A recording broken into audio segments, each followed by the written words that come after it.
Assalamualaikum warahmatullahi wabarakatuh. Hari ini masuk ke pertemuan ke-6, di mana pertemuan ke-6 ini pembahasannya adalah tentang memulihkan Islam di Indonesia. Di slide yang sudah ada, yang kalian bisa buka terkait dengan memulihkan Islam di Indonesia, yaitu Islam di Indonesia pada saat itu memiliki spirit yang sangat menggelora di tanah bumi Ibu Pertiwi ini sejak dahulu. Kalau Nusantara belum disatukan dalam nama Indonesia, beberapa kerajaan telah menjadikan Islam sebagai dasar pemerintahannya, sehingga pada masa perjuangan perebut kemerdekaan pun ajaran Islam turut memberikan pengaruh yang sangat besar. Dan nilai Islam yang anti diskriminasi menjadi para pahlawan dalam menumpas penjajah yang zalim, sehingga pada saat itu Bapak Soekarno dan Hatta memproklamasikan pada tanggal 17 Agustus 1945 bahwa Indonesia menjadi negara yang merdeka, sehingga hal tersebut tidak lepas dari nuansa keislaman, di antaranya bahwa negara ini berlandaskan atas Tuhan yang Maha Esa, yang bisa dikatakan dalam surat Al-Ikhlas adalah Qul huwallahu ahad, dan katakanlah Tuhan itu satu dan menjadi orang menyulat, dan tidak diperanakan dan tidak mempunyai anak. Itu pembacaan teks proklamasi pada saat itu bertepatan dengan hari Jumat, kurang lebih tanggal 9 Ramadan 1364 Hijriah, dan dilakukan oleh Bung Karno setelah mengunjungi sejumlah ulama, antara lain Kiai Haji Syekh Musa, Kiai Haji Abdul Mukti, dan Kiai Haji Hashim Asy'ari. Dengan dukungan ulama, Bung Karno pun merasa mantap dan tak takut atas ancaman dan serbuan tentara sekutu pasca proklamasi pada saat itu, sehingga tidak terhenti untuk menggapai semua kemerdekaan pun kontribusi untuk pendiri bangsa-bangsa ini yang berkeyakinan berpandangan Islam pada saat itu juga tampak dalam penyusunan dasar negara. Misalnya Kiai Haji Wahid Hashim, Ki Bagus Hadikusumo, Kasman Singo-Dimejo, Terandus Muhammad Hatta, dan Muhammad Teguh Hasan. Dan mereka lah yang turut merumuskan Pancasila dan pembukaan Undang-Undang Dasar 1445, sehingga membuktikan bahwa sejak dahulu Islam telah menjadi spirit perjuangan bagi bangsa Indonesia. Nilai-nilai Islam yang telah mengorbankan semangat para pahlawan dalam wujud kemerdekaan, sampai akhirnya Islam sebagai agama rahmatan lil alamin, rahmat bagi seluruh alam, rahmat sebagai sesama agama, dan kita harus saling menyayangi serta saling menjaga, agar tidak terjadi namanya konflik antar umat beragama. Sebenarnya pendiri agama pun pendiri bangsa, pendiri bangsa pun pada saat itu merancang tata negara yang mengayomi semua anak bangsa yang plural, artinya tidak memojokkan ajaran-ajaran lain, tidak mengkafirkan, dan tidak mengatakan bahwa ajaran-ajaran lain itu ajaran agama-agama yang tidak baik. Semua adalah agama yang baik, agama yang mengajarkan kebaikan, agama yang mengajarkan kerukunan antar umat beragama. Dan kalau di Islam pun jelas ayatnya, yaitu lakum dinukum waliyadin, yaitu saling menghargai sesama umat beragama. Di sini menurut data The Forum on Religion of Public Life pada tahun 2010, mengatakan bahwa Indonesia ini negara dengan populasi muslim tertinggi. Persentase muslim Indonesia bahkan mencapai 12,7% dari populasi dunia. Dari 205 juta penduduk Indonesia, sedikitnya 88,1% beragama Islam. Namun, populasi itu belakangan mengalami penurunan menjadi 85%. Hal tersebut dituturkan oleh Ketua Yayasan Rumah Peneleh Haji Dedi Mula Warman dalam diskusi dengan topik refleksi perjalanan politik kaum muslimin Indonesia pada 9 Januari 2015 di Jakarta.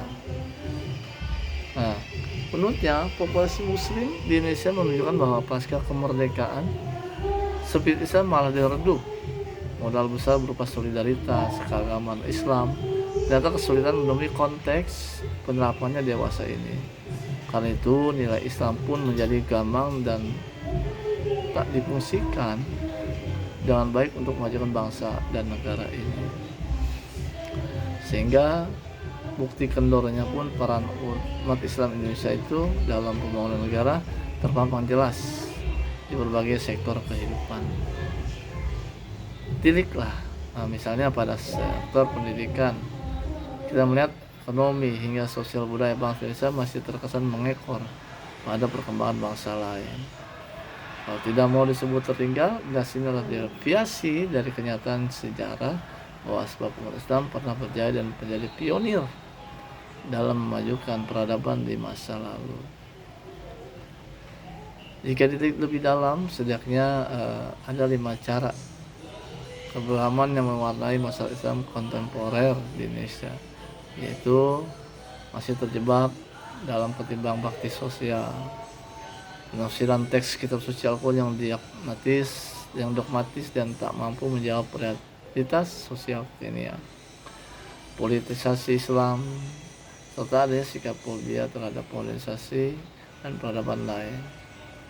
Hingga pola pikir semacam inilah yang membuat umat Islam semakin tertinggal untuk menjadi negara yang baik, yang khususnya negara yang mampu mengajarkan ajaran-ajaran, khususnya ajaran Islam bagi umat Islam tersendiri. Tentunya Islam dan negara ini tidak terpisah ya, karena biar bagaimanapun persaudaraan umat Islam memang tak tersekat oleh batas teritorial negara. Penganut agama Islam di belahan bumi ya tetap dipersalahkan oleh kesamaan baik akidah. Namun demikian, fragmentasi umat Islam dalam batas-batas kenegaraan adalah hal yang tak bisa dihindari. Ini bukan berarti melencengkan agama dari nilai universalnya, tapi lebih pada kepentingan mewujudkan nilai-nilai Islam secara intelektual atau kontekstual, sehingga ajaran-ajaran Islam itu tidak melenceng dari Al-Quran dan hadis yang sudah ada untuk tunjuk buat manusia di dunia ini. Para mahasiswa yang Bapak banggakan, tentunya persoalan dalam masalah ini tentunya ada 2 hal yang menjadi perbincangan, diantaranya antara Muslim dan nasionalis, dimana persoalan yang pertama itu ya harus dituntaskan dalam upaya memadukan keimanan Islam dan nasionalis adalah pola pikir dikotomi yang masih mempertahankan ranah keagamaan dan kenegaraan. Sehingga dalam hal ini paham sekularisme yang mendewakan aspek duniawi harus diberantas. Namun pada sisi lain, paradigma ekstrim keagamaan yang memandang kehidupan dunia sebagai kutukan. Jadi pola pikir yang memandang kehidupan duniawi yaitu hablum minan nas tak lebih penting daripada pendidikan ritus keagamaan hablum minallah, sehingga perkara yang terkait dengan hablum minallah kadang terlupakan oleh manusia itu sendiri terkait dengan kepentingan sebagai dia sababun minan nas ya. Jadi tidak ada keseimbangan antara akhirat maupun dunia. Padahal jelas dikatakan bahwa Allah berfirman ya dalam surat Al-Quran, Rabbana atina fid dunya hasanah wa fil akhirati hasanah wa qina adzabannar. Artinya kebahagiaan itu harus benar-benar jelas antara dunia serta akhirat. Jadi tidak ada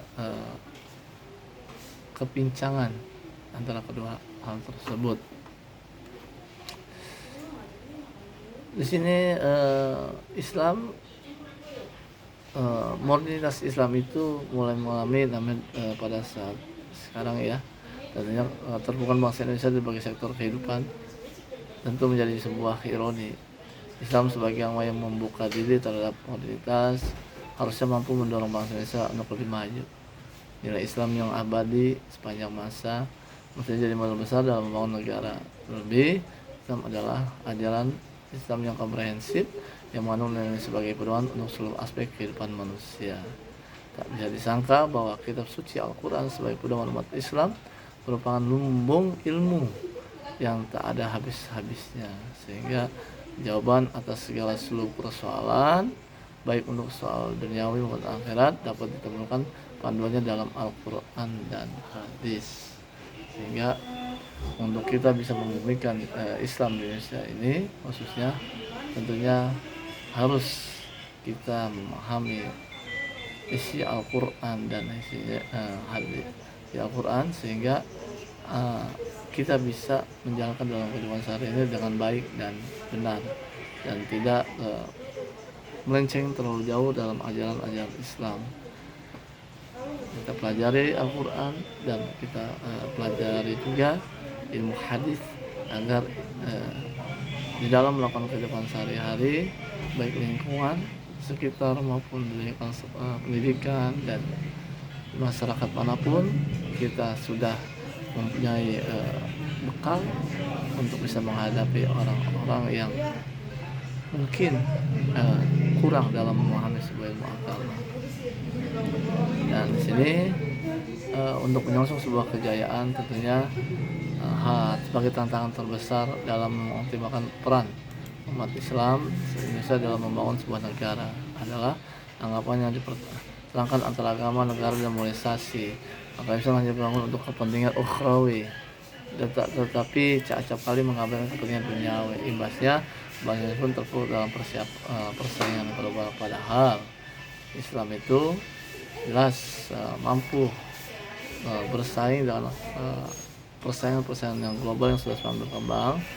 Karena jelas apabila kita mengkaji Al-Quran itu banyak sekali ilmu-ilmu yang mungkin kita akan dapat untuk menguasai dunia ini seperti itu.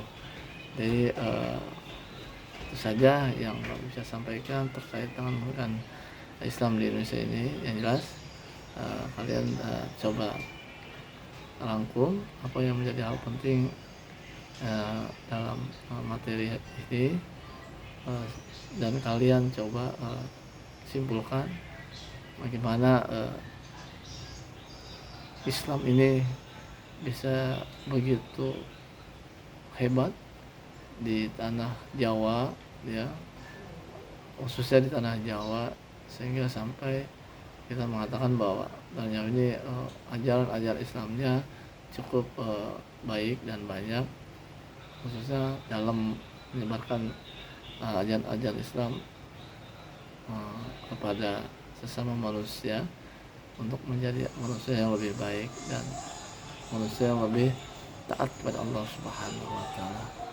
Akhirul kalam, terima kasih mengucapkan assalamualaikum warahmatullahi wabarakatuh.